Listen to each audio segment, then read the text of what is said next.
Welcome to Back to Reading Credits, a new 6-part audiovisual podcast from BRIC Radio celebrating the 50th anniversary of hip-hop and the people behind the curtain who drive the culture. I'm your host, BRIC President Wes Jackson. For episode 3 of Back to Reading Credits, we have Lachi in the studio, like Versace, as I was told. Lachi is a globally touring recording artist, award-winning social entrepreneur, Grammy Chapter Board Governor, and host of PBS American Masters series Renegades. Born legally blind, Lachi uses her platform in music, storytelling, and fashion to amplify identity, pride, and disability culture. Her UN-recognized organization, RAMPed, Recording Artists and Music Professionals with Disabilities, has collaborated on disability-inclusive solutions with the Grammys, Netflix, Tidal, SONY Pictures Entertainment, and more. Her recent song, Lift Me Up, in homage to Judy Heumann, peaked at number 29 on the U.S. adult contemporary radio charts with airplay on MTV.com and BETSoul.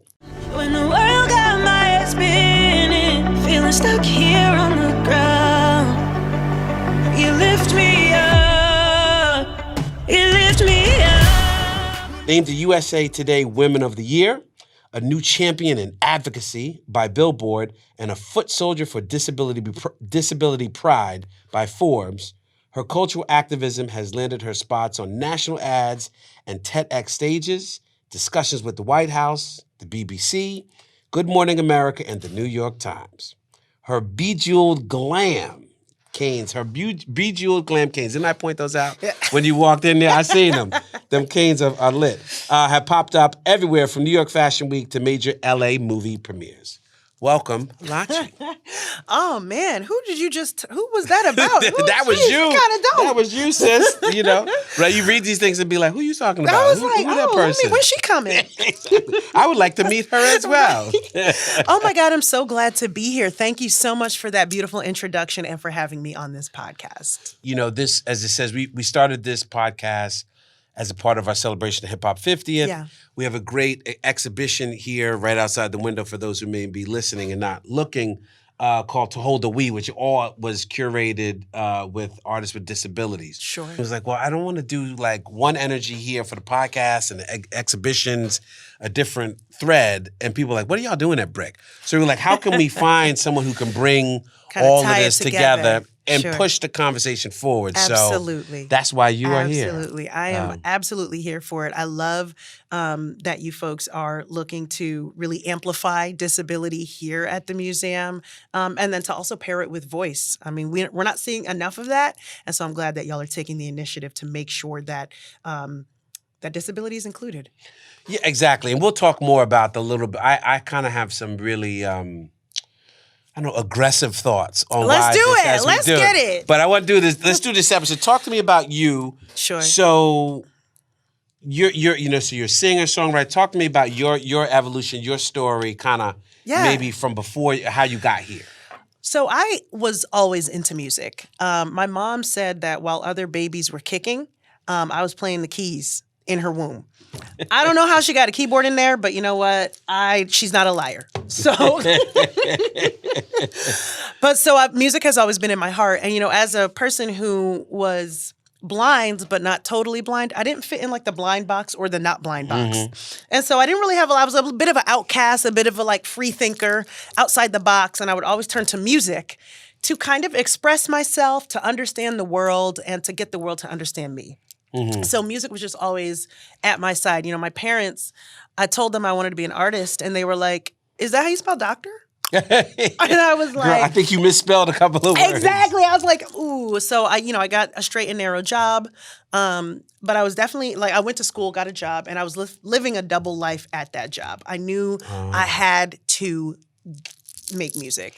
It was my calling. And so I ended up just jumping out the job and just going for the music. I recognized, while I was working, I didn't know that I was experiencing ableism because I just didn't have that word yet in the teens, 20 teens. It just wasn't a popular word yet.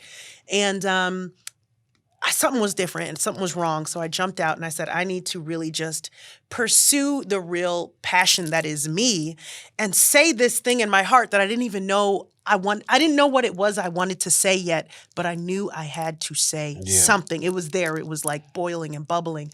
So left a job, jumped headfirst. No healthcare, nothing. Just jumped out. This is you as like an adult. This is after college because we were talking about you moving around. This is after. Yes, this was. So I studied management and business in UNC, and then I went to NYU to study music.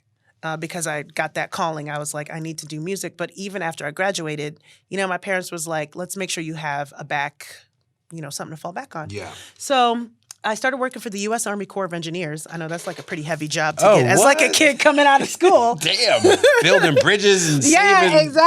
Exactly. That's dope. But the problem with that is that they kind of have your life planned for you. They're like, okay, 2 years here, you're going to get this raise, 2 years that, and then you get this. You know what I mean? It's all set up. And I saw the rest of my life, and I was like, is that what I want? Mm-hmm. And I realized it was not what I wanted. What I really wanted was just to, I don't know, jump in the deep end and do music. That's what I really wanted. So did you just like wake up one day and be like, I'm out of here. I'm going to the studio. Almost. I started doing music on the side. I was touring on my PTO. I was running around, and it was so funny because a friend of mine and I, a guitar player and I, we went to South by Southwest down in Texas. We didn't have a gig or anything. We were just going to play at some like empty, just whatever, who would take us so we could be a part of the fun. Right. Before I left, I wrote to a bunch of label heads. Yeah. I just got their email. I don't even know where I got their emails from, but I wrote to a bunch. And this isn't how it works, right? I just wrote a bunch of cold emails. I was like, I'm going to be at South by. If you're there, like, hit me up somehow. So we ended up going down there. We played this hole in the wall with like 7 people. And one of the A&Rs showed up. Oh, really? What year? So what year are we at right now? Give me like the timestamp. So this is 2010. 2010. Okay, so it's been a minute. Yeah, so one of the A&Rs showed up, and then we ended up getting signed to EMI. Now they're kind of consolidated with Universal, but before that they were their own label. Did that for a while, ended up not loving it because I was just a kid. Like I didn't know what I was doing, and I just signed my life away. And they were making decisions about my disability that I didn't like. Like in terms of marketing you? Marketing. In a real like whack kind of way? In a real whack, it's so funny you said whack. I said whack to somebody the other day. Am I showing my age? They were like, who says whack? I was like, I don't know. They need to bring it back because this is whack. But... it's so funny because I didn't like that they were calling me like a blind, it almost felt like a shtick, right? Blind musician, blind this, blind that. And it's so funny because when I tell people this, they're like, but Lachi, that's what you say now. Like, you're like, oh, I'm a musician, I'm blind, you're so open about it. Why weren't you cool when they were doing it? Interesting. And I'm like, because I'm doing it now from a place of power. Mm-hmm. It is my declaration. And I was not empowered when they were doing it. Yeah. But I ended up stepping back from the music industry for a while, and then coming back.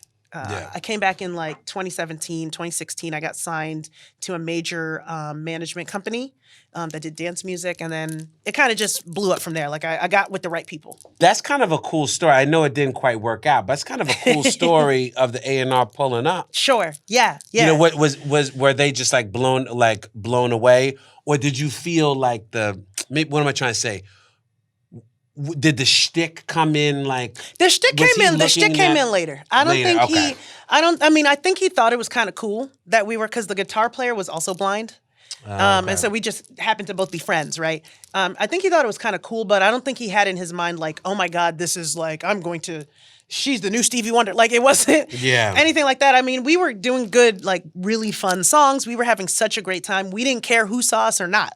We were just playing our hearts out. And I think he liked it. It was so funny because he gave us his card, and it took us forever to figure out, like, what the fuck? We're blind. What does his card say? Know your audience, bro. you need to meet me where I'm at. That was a lot of fun. But I mean, I'm still actually friends with the A&R that had originally signed me. Yeah. So, no love lost there. No, I can see, no sort of energy in here. So that's sort of going around EMI, and, I remember with the consolidations and, I mean, getting ground through those gears is a pretty typical artist story. Sure, You know, probably any genre. Yeah. You know, so that ends, and then you're doing kind of go independent with this management? Yeah, so I go independent. I've been relatively independent since. So what I've been doing, so when I got signed to that management company, I started songwriting. So I was songwriting for like major artists. Oh, I see. And then also, you know, doing my own like sort of stuff on the side, but the real money was coming in the songwriting for other artists. And then about 2018, I landed a song, 2018, 2019, I landed a song called Far with a big DJ out of, I think he's in Florida, named Marcus Schultz. Okay. And then I landed as the vocalist. See, we're facing the wrong way. We're replacing the wrong things. And the only word we know is wrong. And the road we walk is dark and long. 'Cause no one's ever got this far. We live, we love. And no one's ever got this far. And this is like EDM house It's like stuff? dance, yeah, electronic, Okay. dance, electronic. And so I started kind of blowing up in that space. And then I started getting a ton of work, people wanting to hire me and bring me on as the vocalist and the artist, not just the songwriter. Nice. And so you know how that goes. So I started singing and songwriting and not just being in the background songwriting. COVID hits. And at this point, I have a ton of confidence now. Right. I have my own home studio because I was done trying to navigate, you know, all these studios and, you know, them not being able to accommodate a blind person. And, you know, I started, I had realized I want to have my own very accessible studio. Mm-hmm. So I started building my own studio. I started getting real confident. I was like, became the top line queen. So a top line is, you should probably know, but a top line is essentially when you write a song to a track that's already made. Mm-hmm, mm-hmm. And so I was just banging them out. COVID hits, and you know everybody else kind of slows down, and I'm still banging them out because I already have my home studio set up. Oh, yeah, interesting. So in a way, you built it in response to, I don't know, the insensitivity, you know, the inaccessibility, to you, the inaccessibility, and then you wind up having the advantage over the whole market. Right there. There it is. That's the whole rub. That's the whole, and it kind of is like from that point forward, the story of my life. Where the disability that I have ends up being an advantage because of how hard I had to lean into something to overcompensate. And then all of a sudden, I'm like this expert in like a whole bunch of stuff. Yeah. And that's exactly the rub of why we wanted you to hear of we need, you know, looking at this, these are the people we should really be following. Yes. Right? Because you have to stay ahead of the curve because the curve is not respecting you. Exactly. Before I get it, because then I'm going to get into ramped into work. Yeah. But before that, I just want to take a quick detour. The songwriting, this sort of now you were writing your own songs as you came in here, and then you kind of fell back. Just for our artists out there, what was that like? Is that like a humble pie you got to eat of like, these are my words, and I feel a little frustrated that I'm not getting full shine? No. Or are you happy just to be... It depends. Honestly, at the end of the day, because I know both camps. Like I know a lot of artists that they're a songwriter, but they're artists at heart kind of thing. For me, first of all, I felt really honored to have been signed to that management company, right? Yeah. I already felt privileged. And it's like my songs were getting out there. They were getting tons of spins. I was getting royalties. Like I saw it as a job where I was making money in the way where I've been wanting to make money at like working at the Corps, right? Working at the U.S. Army Corps of Engineers. I started making as much money there as I was making at the day job. So I was like, I don't want to mess this up. Yeah. I'm not trying to mess. And it was so cool to like have artists out. And, you know, we were pretty global because, you know, we were doing electronic dance music. So it was so cool to see like major artists out in like the UK and like Germany and stuff like that, singing my songs and, you know, an artist doing and singing my songs. I think that the pride comes when people call you. Like when somebody says, I want a song written and I want Lachi to write it. Then you still feel the shine. You still feel like, oh wow, okay, I'm an expert here. Yeah. You know what I'm saying? And then sometimes, you know, if you don't have like the what's the word? What's the word I'm looking for? Like clout is not the right word, but if you don't have your ish together as an artist, it is so easy to get played. I mean, I got played when I was signed the first time. And so I liked actually being on the other side of being like, oh yeah, okay, artist, sure. Right. Let me get you the song. Let me get you set up, my baby little artist. And until an artist gets their stuff together and recognize that they're actually a whole business and stop getting themselves played, then they start demanding respect. And so that's why I was okay to kind of cross over to the other side, since I saw the back gears and how to really do it for real. That's exactly what I wanted to get out there of understanding. You just said it. You're a business, right? And there's struff because it's your art, it's your passion, it's your love. Yeah. But anyway, I just wanted. I'm glad you said it. I want to get that out to young artists of like, listen. Yeah. Sitting writing these songs, getting these checks ain't the worst thing in the world, right? And then it helps set you up to do your real work.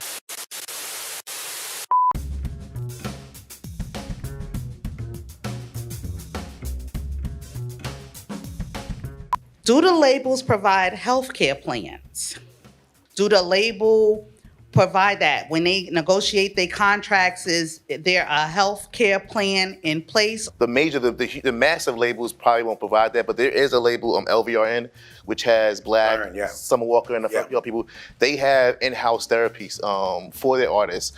That's a product of hip hop being 50. That's a product of seeing decades of rappers go through this and them being like, no, we can't have our rappers do that. Common was talking about how we need to have a union, a hip hop union. Fact. And that was gonna be my next question. Because Common was like, he's an actor, so he's in SAG-AFTRA, and he was like, when I looked at my health insurance, just doing like 2 scenes, and the health insurance that I get from that, I don't know why me doing 5 albums doesn't get me the same kind of health insurance like that. You know, hip hop being 50 is not just about some marketing plan. It's not about us celebrating a date. It's about showing that we're at a place right now where hip hop is at an age where health is so prominent that these new initiatives need to happen. Hip hop public health, LVRN with the therapy sessions, Common trying to push for a union. Those are things that maybe you would have never discussed 25, 30 years ago. But now we've seen the biggies, we've seen the big puns, we've seen the rappers who have passed away, especially a big pun, you know, that could be super preventable. So talk to me about Ramped. Okay. And does Ramped, in terms of our timeline, Ramped starts when sort of post-COVID as you're kind of ahead of the industry? So Ramped essentially started when so it's post-COVID. Okay. And I'm out here doing, you know, my music and all of that. And what ends up happening is I needed community. Everybody did during COVID. I mean, we had George Floyd. I was just feeling real alone. I was feeling very Black. You know? Amen. And I know what you mean. I started wanting to just build community. I wanted to build Black disabled community. I wanted to build this and build that, but I wasn't hearing it anywhere. So I started going to these webinars and seminars and all of that stuff, and I noticed they weren't talking about disability. They were talking about women. They were talking about LGBTQ. They were talking about Black Lives Matter. They were talking about Latino stuff, but they weren't talking about disability. So I started getting frustrated. And I started doing stuff like posting in the chats and like doing chat takeovers where I would say so much stuff in the chat about disability. I'd be posting like pictures. I would be posting like whole Wikipedia articles that everybody would just stop talking and be like, okay, she got the chat. and then now the webinar's talking about your notes. So they're not even. The webinars never acknowledged it until finally one day, I did it so hard that I got a phone call. It was in Women in Music. womeninmusic.org. They were doing it. I did it so hard. I got a phone call and they were like, look, do you want to do a disability webinar? Yes. So I did my first disability webinar. It ends up doing really well. I joined the Recording Academy just as a member, just the Grammys as a member. And I ended up in some room for advocacy. They were trying to talk about advocacy and they were like, so what's your name? I was like, my name is Lachi and I feel like we need to be doing more about disability and accessibility in the music industry. So what are y'all doing about it? And they were like, oh yeah, you know. So I just giving you to run around, nothing. They weren't being like negative or anything. At the end of the day, it's so new. Yeah. And nobody's talking about it, especially in music. Maybe they're talking about it in the corporate world and maybe even Hollywood, but not music. So they were like, oh, you know, ain't it just you and Stevie Wonder? I'm like, okay, that can't be right. Oh, come on. Don't say that. Don't say that. That can't be right. Yeah. So what ended up happening was they ended up asking me to do a webinar.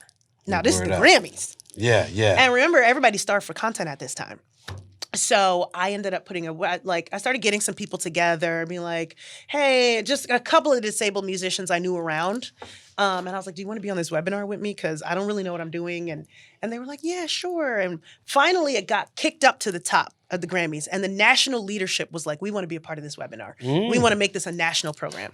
We want you to moderate. I was like, oh, snap. I went and bought me a little suit jacket. And so we did the webinar, and it was really good. We had Sida Garrett, who is background singer for Quincy Jones, R.I.P., Michael Jackson, etc. We had this singer-violinist named Galen Lee. She had won the NPR Tiny Desk one year. We had this really great rapper, hip-hop activist named Namel Norris, gun violence survivor. And so we had a really great panel. We sat opposite the leadership of the Grammys. And then at the end of it, we talked about disability inclusion, all that stuff. At the end of it, the Grammys was like, okay, we hear you. And, we're going to come back to y'all with, we took notes. We're going to come back to y'all with some of the things we want to put in place. Mm-hmm. And I was just like, come back to who? Us? We don't. I have no infrastructure accept who this. is going to hold these people to account? Oh. That was day one. So I started getting flooded with DMs, emails, this, that, like, oh, Lachi, I want to be a part of your movement. Oh, Lachi, I want to be a part of your organization. And I was like, what movement? What organization? And then I didn't want to do it. Because my manager had actually, just earlier that year, or the year before, within a year prior to that, had passed away to COVID. I was trying to get because he had just broken me. I was just getting on the radio and stuff. And when you're in that, how you, as an artist, you pray to get there. Yeah. When you get there, it's so much harder. Exactly. I want to go back. Yeah. It's what happened to just easy. Me waking up late, And so my career was just I didn't know what was going on. But then I went to sleep. I woke up and I had the acronym. Recording Artists and Music Professionals with Disabilities, RAMPed. And I was like, oh, this is just God telling me I got to do it. It's time to go. Time to get to work. Hello everyone, my name is Precious Perez, and I am a classically trained pop and Latin vocalist. I am a member of RAMPed. For too long, recording artists and music professionals with disabilities have been excluded from opportunities, events, and experiences due to both lack of accessibility and lack of consideration. In the mainstream society, disability is viewed as something that is broken, and those of us with disabilities are seen as less than. It's time for that narrative to change, and those of us in RAMPed will be the ones to change it, to ensure that people with disabilities are not only viewed as equal, but as qualified, competent, and respectable. So I went in, we did it. I started talking individually to all not just artists, but behind the scenes music professionals with a disability or a neurodivergence or crime that I could find anywhere, whether it was Clubhouse, which was big back then, whether it was just people giving me, hey, I know this person. So I went around one to one. I think I spoke to 50 people. And everybody had the same thing to say. People were saying the music is inaccessible. It's hard to get to studios, or there's not enough representation. But the main thing everybody had in common was isolation. Everybody felt so isolated that they were the only one doing this. Yeah. And I was like, there can't be 50 only ones. Yeah, that by definition, then we got a community. We just got to get it together. We came together. It was really energetic. We started having Zoom meetings. We were having bi-weekly. Do you know how much screen time to bi-weekly Zoom meetings? Ain't nobody being paid for this. Exactly. You get flashbacks of those times. That's a lot. Yeah. But we were so energized. And then the Recording Academy knew we were doing it. So they were like, oh, let us know. We would love to come in and meet with you guys while you're having one of your Zoom meetings. Women in Music found out about it. The National Independent Venue Association, people were joining us. We were growing. And then just things started taking off. We did a listening session with the Recording Academy. We spoke with Harvey Mason Jr., the CEO at that time. He's still CEO. Okay. And we're all this stuff is happening. People are starting to donate and give us money. We don't have a bank account. And you're talking, what are we talking, 3 months, 6 months? The panel was April of 2021. Okay. By the time we officially launched as RAMPed was January 2022. Yeah, so that's not a lot of time. And we had officially we were already pretty much ramped. And our first client was the Recording Academy. Mm-hmm. We went and we did accessibility for the Grammys, and we, consulted and did all of that stuff. They ended up being a part of our launch. So they allowed us to use the Prudential Center, like the Grammy Museum, to do our launch party. Mm-hmm. And then it got covered in Billboard. It got covered in New York Times. It got and then it was over. Like, because of that, we just kind of blew up, and we were like this big thing to everybody else, but we recognized we were just a bunch of like kids just trying to figure out what we were doing. But it was beautiful because then we started getting a big influx of members, of partners, of donations, of all of this stuff. And so we just had to quickly put the thing together. But I mean, it has just been a beautiful blessing ever since. That's a great story. So by this time, we're talking about that January, are you now getting 501c3, bank accounts, mission statements? Sure. You're doing all of this on the fly. We're doing all of it on the fly. We end up getting a fiscal sponsor, so we remain an LLC, but we get a fiscal sponsor so we can get donations. We remain an LLC because we're doing business. I mean, we're taking in consultants, and we're consulting on accessibility, on disability inclusion, and we're keeping the lane music. Gotcha. Because we don't got time to be fighting with other people's pots. But we also are music professionals. So we are saying this from a place of power. Yeah. There are two parts to the Ramp Pie. Ramp is a community. It's like a professional affinity network for music professionals with disabilities, neurodivergences, and I mean throughout the entire ecology of the music system. And in order to become a professional member of Ramp, you are peer vetted to become a professional member. So you do actually have to apply to become a professional member of Ramp. Okay. We also have community membership as well, right, which has its own perks and things like that. But we help professional members get career opportunities, paid gigs. We help support them for, let's say, for instance, somebody has a gig and they can't get there. They can put in to get support to be able to fly out to perform at their gig with no strings attached. We also are a really great vehicle for visibility. Everybody gets a little profile, and those profiles can be public or they can be private if you want to join and not tell nobody, which is cool too. But also, it's a network. Right. Essentially, the isolation was the biggest thing. Yeah. But on the forward-facing side, we're also a consultancy. So we do trainings on how places can be more accessible, accommodating, and disability-friendly, whether it is like the workplace. So let's say, for instance, somebody works at a publishing house or a record label, right? We want to make sure that anybody in that work culture that has a disability feels welcome, whether they say they have a disability or not. We also work with artists and tour groups. So let's say, for instance, there's a lot of artists that have, like, even me as an artist, I'm a pretty small artist and I have 20 people on my team. You know what I'm saying? So there's some artists like that have like, like Coldplay has a couple hundred. Right. So we work with artist teams as well to how can I be more inclusive and, disabled, inclusive, and accessible to my fans, to my staff, and to my opening acts, make sure I'm booking the right folks. Right. And then we also do it for venues and festivals. Same sort of thing. With the idea that there is no checklist, right? There's never going to be a checklist that gets everything right. Really what you got to do, honestly, is be empathetic and willing to accommodate at the end of the day. So we give you all the tools to be able to do that effectively. There's almost like 360 from the customer experience or the user experience to a little professional development for the practitioners. And almost like a new way of thinking about it, right? I mean, it's a pretty like provocative business model. Sure. And it's been well received, obviously. Yes. And can you? I have a couple of things. I have many questions. Okay. But give me like an example, because you're saying the publishing house. Okay. Right. What is something that you walked into that publishing house and said, this thing right here, you're not looking at it, empathetically, to use your words. Well, maybe something that maybe a regular cat off the street is not thinking about. Because I want to say this one thing. Yeah.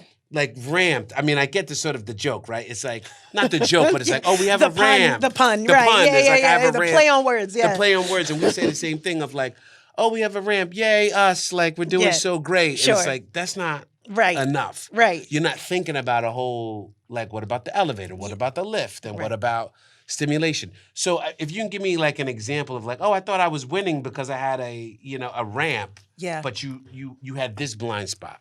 Here's a great one.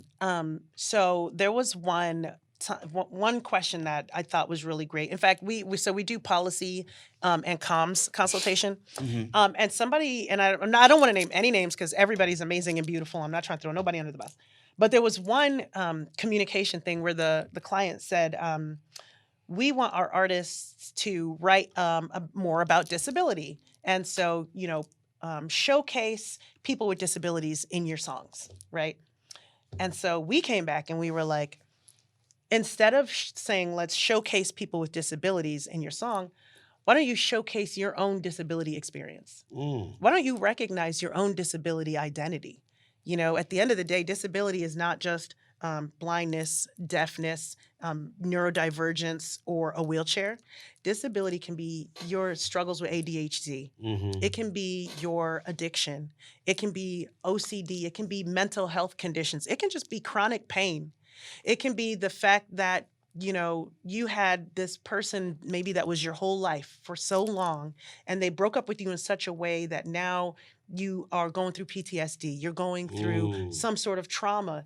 You can talk about that and how you're lifting yourself up out of that. Like, I give examples of like Kesha, people who take their vulnerability and turn it into something beautiful so that fans across the world can also relate.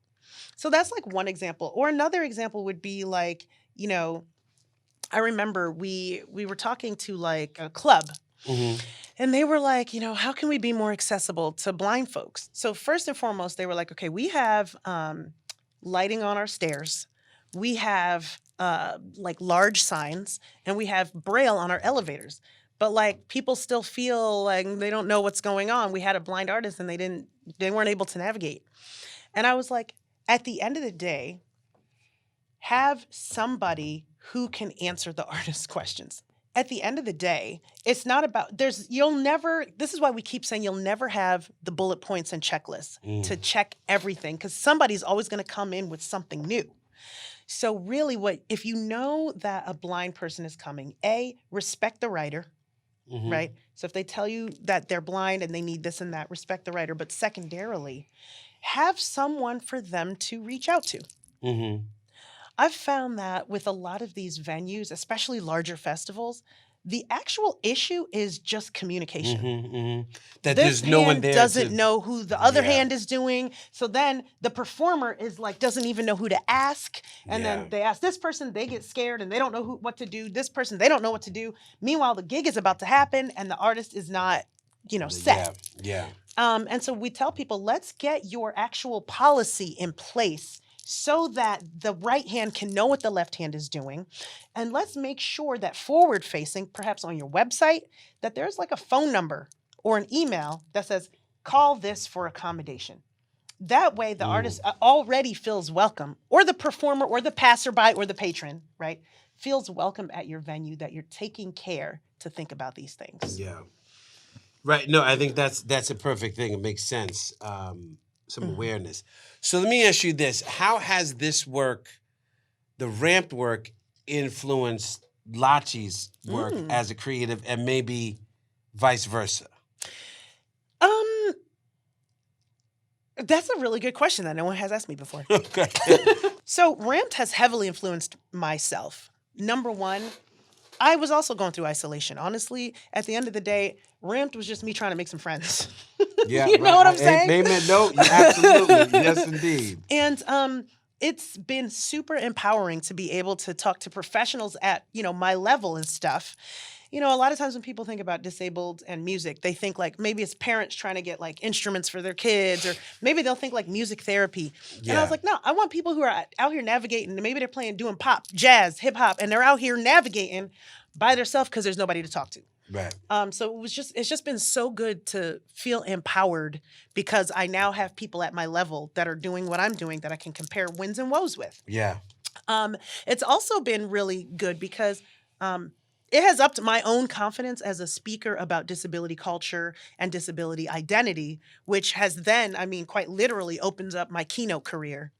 And so now I'm a keynote everywhere. I'm just everywhere. I'm just like, yes. I'm a very yes and person, especially when there's a $sign attached to it. so we've been traveling the globe. We've been doing a lot of stuff with like the State Department, with universities, with cultural centers, with corporate America, going around doing these talks about disability identity, about disability culture, about being able to come out and disclose. You know, when I'm talking more in like Black areas and hip hop areas, I'm talking literally about how difficult it is to have this conversation and allowing people the safe space to ask the questions and have it. Sometimes I'm in the more corporate spaces where it looks very different. And we're still having really the same conversation of like, you know, as CEOs, you guys can be open. You have the freedom to be open about your vulnerability and not be afraid. And you know what that does is it allows other people to feel the security to be open. And when people feel secure and open about themselves, they bring better creativity to the workplace. So we get to talk a lot about that. It has also opened up so many friendships with very powerful people. Like, for instance, I met Day Al-Mohammed, who is an amazing blind director. Used to work at the White House. Now she's a director. So she knows what it's like to jump out and then do something creative. Right. She ended up bringing me on to be the host of her PBS special, Renegades, which you mentioned earlier. 1 in 4 American adults have a disability, and I'm one of them. I'm Lachi. I'm a recording artist and disability culture advocate, and I'm here to introduce you to Disabled Renegades. Judy Lindell Ray is one of the unsung heroes of modern fantasy publishing. She was both a genius at marketing and also had a really fine, keen editorial eye. To be able to rise up in stature in the Senate to the point that he is the president pro tem, which is third in line to the president. Only in America is that possible. The Department of Public Welfare declared me unfit to be a mother because of my disability, but they failed to realize my mental capacity. Thomas Wiggins was one of the major musical figures of the 19th century. He wrote his first composition at the age of 5, but he was Black, blind, and enslaved. Otherwise, he might be considered like Mozart.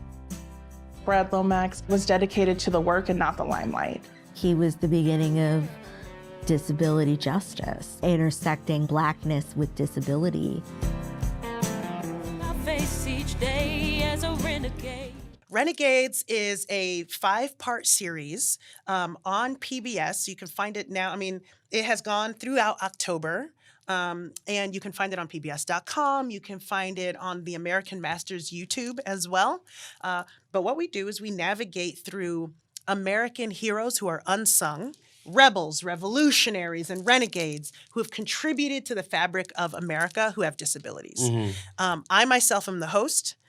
We've gone through some of the most amazing stories, everyone from Judy Lindell Ray, who really put together sci-fi, science fiction, put it on the map.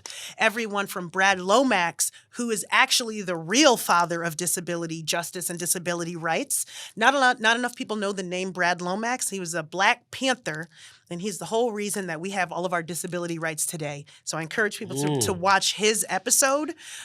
We talk about Celestine Tate Harrington. She was a young woman who was on the Atlantic Strip, who had no arms and no legs, but she was out here making so much money that she sent her kids to private school.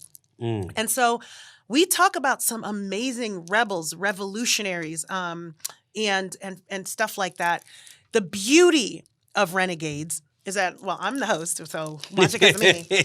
But also the creator was Day Al-Mohammed, who is a blind director and, series creator. Each episode was directed, produced, and written by a different team of folks with disabilities. Oh. So it was almost kind of like a feeder program model to get a ton of work to a bunch of folks. So from behind the scenes to in front of the scenes to the subject matter, it is all disability told. Interesting. Because, well, we don't want to have the outsider view telling our stories. We want to tell them ourselves so that we can get that richness and we can get the language right. Yeah, that's great. Yeah. And then, and that's up now. We can check it out. All all of the episodes in there? All of the episodes are out now. You can check it out again at pbs.com. You can check it out everywhere. It's such a beautiful series, and I'm so proud of it and so grateful to have been a part of it. And I always like to say, a day Al Muhammad behind the camera puts a Lachi in front of the camera. No doubt. And this is all through this work. I had the opportunity to be friends with the amazing Judy Heumann. We will no longer allow the government to oppress disabled individuals. We want the law enforced. We want no more segregation. We will accept no more discussion of segregation. And I would appreciate it if you would stop shaking your head in agreement when I don't think you understand what we are talking about. Who is like the mother of the disability rights movement, essentially.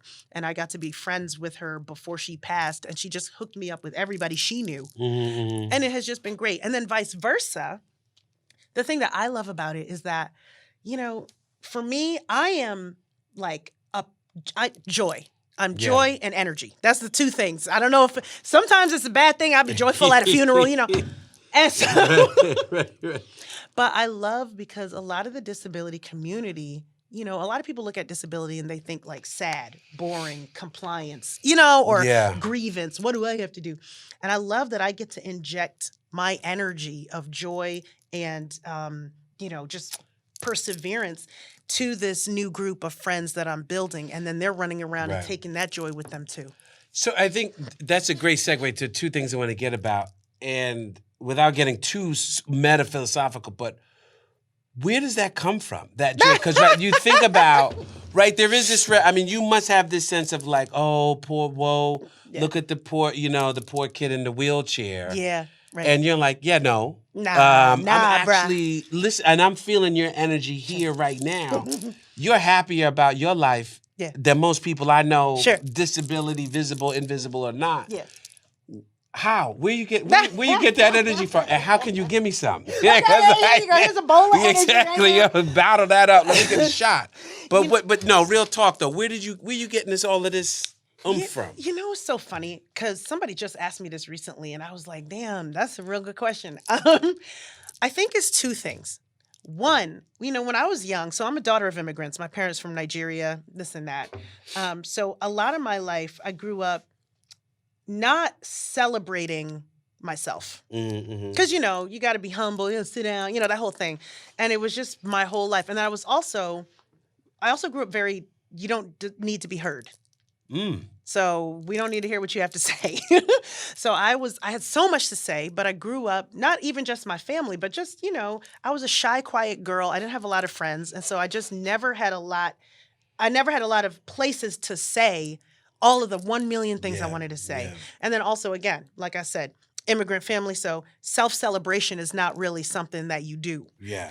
And now all I do is celebrate myself and like have a bullhorn to the high heavens. People are coming and they're calling me like the go-to voice on disability in music. And so really, I'm finally being my inner child. Yeah. Amen. Finally letting it out. I've been quiet too long. Exactly. Growing up. That's like the real, because people have asked me like different iterations of that question, and I always kind of stumble through an answer, but I think that's really what it just is. Yeah. Like I'm finally allowing my inner child to come out, and I'm feeling that purpose and that energy. And like I told you, I didn't want to do Ramped. But somebody out there wanted me to do it, scooped me up, and now I'm just walking the path. Yeah, no, I think that's great. And tapping into that inner child is something we should all do. As you teach this about, you know, professionally, the creativity, the willing to learn, willing to make mistakes. It makes you a better executive. So let me ask you this. Again, so pivoting to like the actual things, you talked a little bit about you built a studio pre-COVID. Yeah. So you had seemingly some functionalities that became very helpful during COVID. Can you give me a little bit more, like, let's get into specifics. Like, what are some of the things, you know, that you've done that you see have positioned you and Ramp's work as a leader in the field?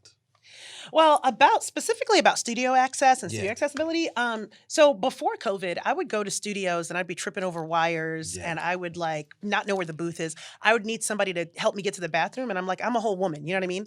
So, or like it'll be like the engineer is you know how you got the big television screen up, or not television screen, but just like the computer screen up there? Yeah. And then the guy will be like, do I cut here or here? And I'll just be like, yeah. Yeah, I can't, right. I don't know, because I'm trying to hide that I have a disability, right? So I wouldn't confess it. So I started realizing like, well, first of all, I'm gonna have to be open about my disability, right? So I started using my cane. And I started being more confident and telling people like the things I needed in the studio. And in doing that, I realized what I needed in a studio. So in my own studio, obviously I know where my bathroom is. Right. That's a plus. That's a plus. But as a blind person, I use keyboard shortcuts, first of all, for like pretty much everything. Okay. So I'll just be keyboarding. And I bring, as a songwriter, I would bring people to my studio and they'd be like, well, how are you doing this? Oh, wow. So I would be using keyboard shortcuts. And I found that when I tell my producer friends about all the keyboard shortcuts, they start using them and they're like, yo, I'm doing stuff way like faster. Yeah, right. I can see. And then for me, I use a combination of Zoom text and screen readers to be able to just, if I do have to navigate a screen, I use a lot of speech to text and text to speech. Okay. But I gotta say, one of the biggest advantages that I found in my music career, honestly, was the cane. And it's because I would go to like dark parties, right? A lot of these parties are at nightclubs and they start at 11 p.m. or whatever. And I would go there and I'd be a wallflower. People would wave at me and I wouldn't wave back and I would miss a record deal. You know? Even so, almost back to the little bit of the isolation and not having Kind a of community. exactly. You're not participating. I'm not participating. So with the cane, people would start walking up to me because they knew too. You know what I'm saying? So I started, bejeweling them and just being fly and stuff.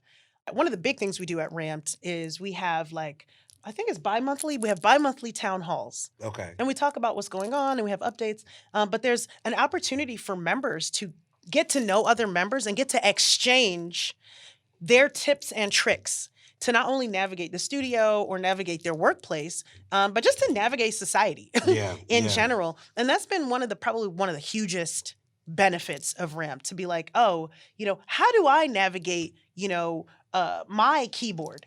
And I could just give somebody tips. Yeah. Or like, oh, if somebody like says, oh, you poor thing, what do I say back? Because I know I make more money than them. Like, how do I?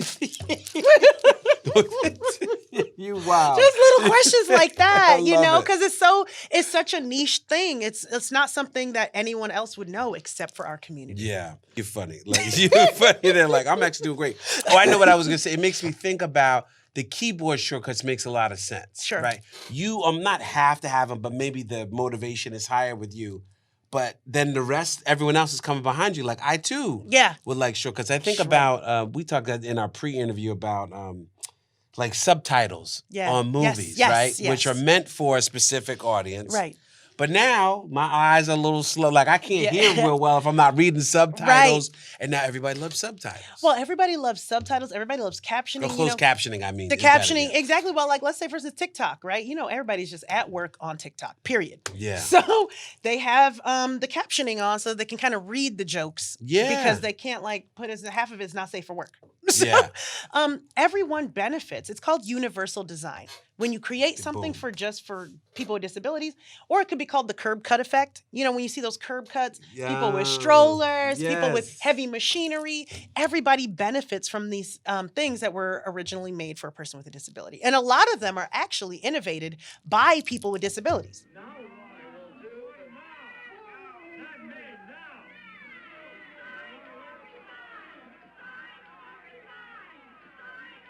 And I found, and millions of other people with disabilities are finding, that access, that my ability to move around, and that my ability to regain the pride in myself as a person with a disability is one of the most important things that's coming out of what's happening here today. And to see hundreds of people with disabilities rolling, signing, using canes, the more severely retarded people for the first time joining us in this incredible struggle is one that leads me to believe that we're going to win this. I mean, this is why it makes so much sense for people with disabilities and the community to be leaders. Yes. I'm thinking about things that you're not thinking about, but you will. Yes. Y'all eyes, everybody, I got glasses, right? So everybody knows your eyes are falling apart. So you're like, yeah, I'm already there. Bro. I'm already. It's like I'm a time traveler. I'm in the future. Exactly. I really think you are. Have you ever thought about that very specifically? Because you have to stay ahead of technology. You have to stay ahead of even thinking. Mm-hmm. There is a futurist aspect. Well, I think people with disabilities are like natural problem solvers. Amen. We have to be natural creative thinkers. If I have to like go through this heavy like process just to get from my bedroom to the bathroom every day, like imagine the simpler things, imagine. So we have this muscle that is like jacked. Yes. For creative thinking, for problem solving. And the only thing that I think that's really holding people with disabilities, neurodivergences, all of this stuff, the only thing really holding us back is the social aspect. Yeah. That's what's weighing it down. That's what's weighing down the beauty of this ability to be super creative, innovative, resilient. All of those things are only really held back by social barriers. Yeah. Because I was talking to my friend, there's this guy named Hallie out in Iceland. He like spent his own, because he's like a jillionaire, he spent his own money ramping the entire of all of Iceland. I was like, okay, goodness. Come here for a second and like do this in America real quick. Exactly. Be my friend. Exactly. I was talking to him and we came to this consensus. I mean, it is the disability itself is like, it's not the funnest thing every day. Yeah. But it's the social part that's actually hard. Yeah. Yeah. It's the social part. It's the feeling that maybe you don't belong there. It's the inability to just go to a bar and get a beer real quick. You know what I'm saying? Without people looking at the cane and making all of these. Or maybe you got to wait outside because you're a wheelchair user. Yeah. Maybe and then your kid can go in, but you can't. Yeah. Just imagine being a man with some pride and your kid can go in, but you can't. Yeah. You know what I'm saying? That kind of stuff wears and tears. These are the kinds of things we want to change with RAMP because we believe music is one of the strongest pushers of culture. And so this is why we're in this specific discipline.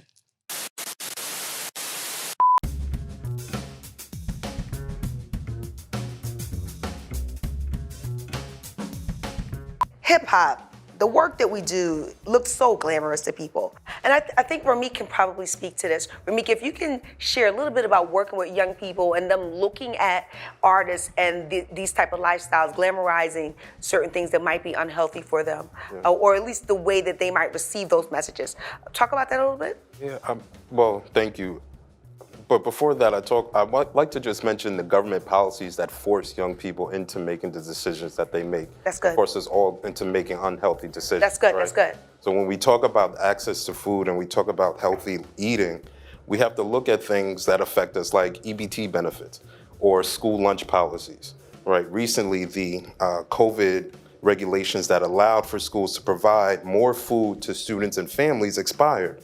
And there wasn't much of a push for that, to extend those benefits. When we look at the impact that EBT benefits have on families, and we know that the COVID benefits that just elapsed, that there's now an increase in child poverty. It is us. We all have agency over our own lives, but we also have to hold government officials, elected officials from the city council to the president's office accountable to make sure policies and procedures are in place that allow us to make healthy decisions. The way we look at health as a public health professional is we recognize that there are multiple levels of behavioral influence. There's the individual, there's the kid.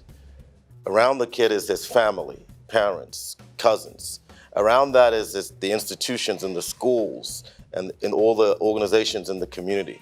Around that is policy that shapes these communities. And so in order to make change, you have to shift every level. The biggest challenge is structural racism. That's right. That is the biggest challenge. Because no matter how much we try to change the system was not designed for us. No, I think it makes total sense, so powerful. And I'm thinking about, to talk a little bit about hip hop, the different ways of communicating the disabilities. And I know here in my notes, we were talking like Prodigy, Charlemagne. And I remember somebody talking to me about Prodigy from Mobb Deep, R.I.P., that he would talk with such passion. Yeah. and this sort of, because he thought he was going to die any day from sickle cell. So it almost, he had a fire that he didn't have. And even, and then I'm thinking about like Charlemagne talking about mental health, which, somebody who, I've struggled with anxiety and depression. I think it's great. Because once it's out there, everybody's like, yo, me too. Yeah, You know exactly. what I mean? Period. Do you get that sort of feeling of like, yo, I didn't want to say nothing? Yeah, yeah. But I also but I don't know if you think of sickle cell and depression as a disability like we see you rocking the bejeweled cane. That's the thing. So two responses to that. First of all, I love this discussion of prodigy because when I first got my so I've always had low vision. But not until about 2016 did I actually start going on like the journey to blindness. Like I had the same low vision like prognosis up until about 2016, and then now my vision is going like dim. Okay. And so when I got that diagnosis, you would think that I'd be like, oh crap. But actually I was like, no, let me go turn this into money somehow. I was like, let me get a bucket list started. So I started jumping out of airplanes, scuba diving, spelunking, started meeting up with celebrities. And then I was like, well, why should I stop? No doubt. So, I mean, putting the fire under your butt is the best way to respond because you got to live. Right. But also to your second point, this is one of my like personal like things that I'm trying to like really get out there. Okay. Disability identity is such a large umbrella. Speak on it. Yes. It's when you have a condition within your mind or body that is different from the others around you and it makes it more difficult to navigate, whether it's emotional navigation, social navigation, physical navigation. For me, my blindness makes it more difficult to navigate physically. Sure. But I'm also OCD. I'm also ADHD. I also have general anxiety, and those things also make it difficult to navigate emotionally or, socially sometimes. Those are part of my disability identity. I include chronic pain. I include mental health conditions, everything from depression to, like I said, addiction to other forms of mental health conditions. Let me see, like anxiety, general anxiety, social anxiety. I will include... I'm bipolar. Yeah. I will include sensory disabilities, like if you have light sensitivity to the point where, you know what I mean? So I keep trying to tell people that, and like other EDS, things that are like specific to women, right? I would include sickle cell. What I'm trying to say though is that the umbrella is so big, but we try so hard to be what I call like as close as we can be to the reference man. To the reference man. Yeah, to like, how like, you ever go into like those like chemistry classrooms? Yeah. And then they have like a cutout like of a person's body? Yeah. Like that. We're all trying to be whatever that is. It's really like a 20 to 30-year-old like straight white male. Yes, like, it ain't it. And everyone's trying so hard to be that. That's the definition of success. That's the definition of powerful. That's the definition of this. Yes. And you want to know what I found out? I found out that all of the jillionaires, all of the people that's really out here doing real stuff are trying to be as far away from that reference man as possible. And I was just recently up in like a really big room with the Recording Academy. So, I mean, I've been able to kind of rise through the ranks and meet some really cool people. And I was in that room and I was walking around and at first I was a little afraid. I was like, okay, people gonna see the cane. They're gonna be like, oh, how'd she get in here? I'll be like, I got in here with the accessible door. So shut up. But you know what was so funny is I get in there and I'm just, first of all, I knew half the people in there. So I was just like, hey, what's up? How you doing? And I was just navigating and like, I was touching the chairs to know where my seat was. I was using the cane. Of course, I was looking dope, blinged out. Right. And people were just saying hello. I went to the coffee machine. I didn't know what I was doing because I can't see. And so a couple of people came around and they didn't know what to say because, they were like, do we help her? Do we not? And I was like, you know what? Somebody needs to help me with this coffee because it's going to be everywhere but the cup. Yeah, exactly. So you break the seal. I'm breaking the ice. I'm having a good time. And the beauty of it is that the first real interaction that everybody in the room had with disability, I mean, one-on-one, was with joy. No doubt. And then I start getting people, I started having one-on-one conversations with people, and then all of a sudden they're like, well, I got, I got this, I got that. Yeah. And it's like the first time that they're actually talking about it because there's no stigma. Yeah. I think that gives you such power in that room. Right. Because everyone doesn't know, and you're like, I know. Yeah. Then now they're going to follow your loop. And I think, of opening those floodgates of being like, oh, we talking about this now? Yeah.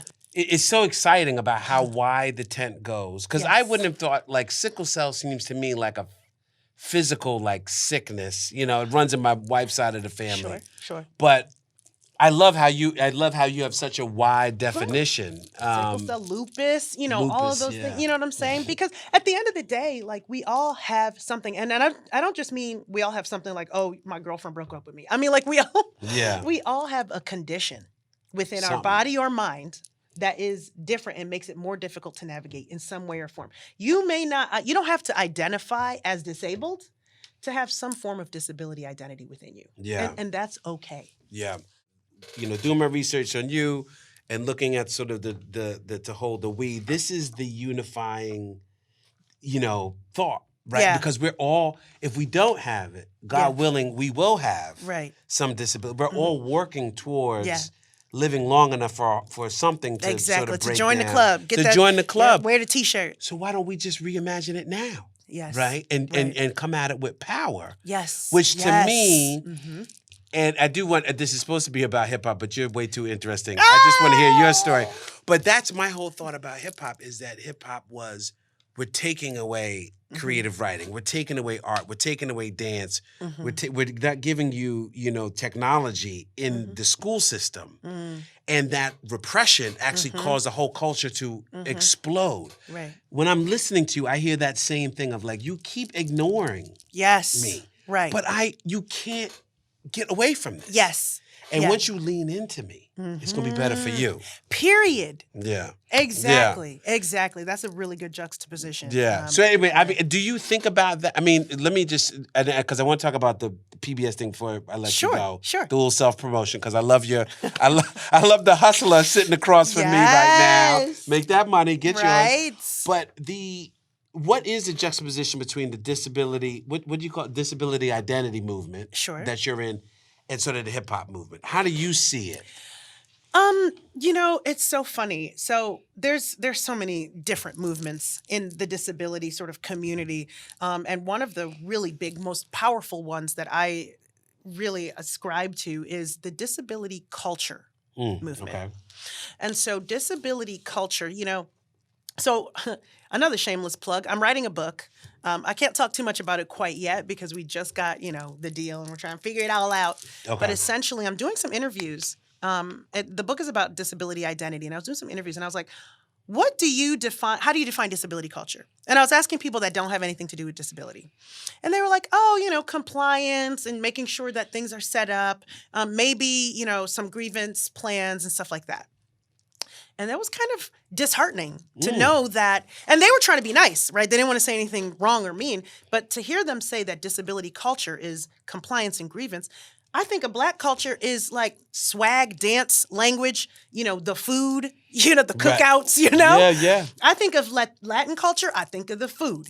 I think of the dancing. I think of the tequila. I think of gay culture. I think of the Yas queen. You know what I'm saying? Yeah, so much happiness. So much power, so much happiness, and so much of the things that are created and the contributions. So why is disability culture grievance and compliance? So I'm like, let's flip this around. What is the music we create? What is the words we use? What is our language? What is our like poetry? Who are our heroes? What are our contributions? What are our histories? How do we put this all together to be disability culture? And so that's like one of the really big, like, I guess, seeds for Ramped, is that we are all kind of like students of disability culture. We're doing it through music, but we're hoping that it permeates this kind of discussion of like, you know, we have accessible fashion.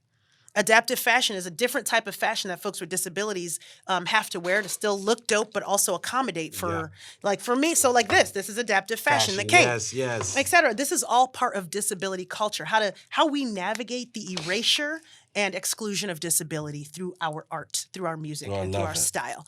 And so that's kind of the juxtaposition there with hip hop of like, you know, hip hop is the same thing. It's this outcry of who we are, right? Through our art, through our music, through our what we wear and how we talk. Yeah. My last question for you is I always like, it's the corny little question is, no, it's just, what is the advice? Because I think I was saying part of what I want to do is have the 14-year-old version of me, right? Who would have died to be connected to a place like BRIC and all of that to give them a little bit of a boost. Yeah. So what do you say to the person who's going to be watching, listening to this, and be like, whether they could be a singer, songwriter, dancer, disability arts, immigration rights, whatever, all of the wonderful things you touched on. Yeah. What's the gem? Give me one gem you give to them to give them a boost. I got so many gems. You see, all those got so many gems. Exactly, right and they're all on the yeah. I would say, trust yourself. People are going to take your shoulders and make you go left. They're going to take your shoulders and make you go right. Until you take your own shoulders and go the direction you want to go, your life will truly begin then. So trust yourself. It's a lifelong journey. I'm still working on trusting myself. But the more you trust yourself, the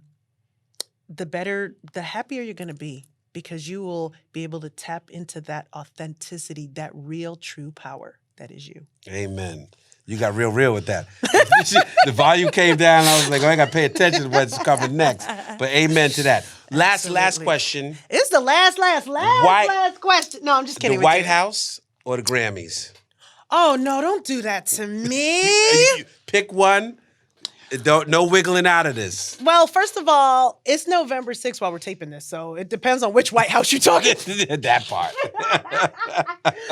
I will probably say I like to do the work at the Grammys, and I like to get cute at the White House. And I like to get cute at the White House. Stop violating the rules, Lachi. You violating the rules. You had to pick one. You know what's so crazy? I've lived my whole life violating rules, girl. That's why I'm here right now. And on that, I shall not press you any longer, lest I get into trouble. So I'll give you the final word. Anything that we didn't get to, you want to drop on the people, make sure we don't lose. You know what? I want to thank y'all so much for having me. This has been such a beautiful and engaging conversation. Y'all know where to find me, LACHIMUSIC on all the socials. But listen, if you yourself are a music professional, or you know someone who is, and they have a disability, neurodivergence, or a chronic condition, or they're disability curious, hit up RAMPD.org. Thank y'all so much for this space.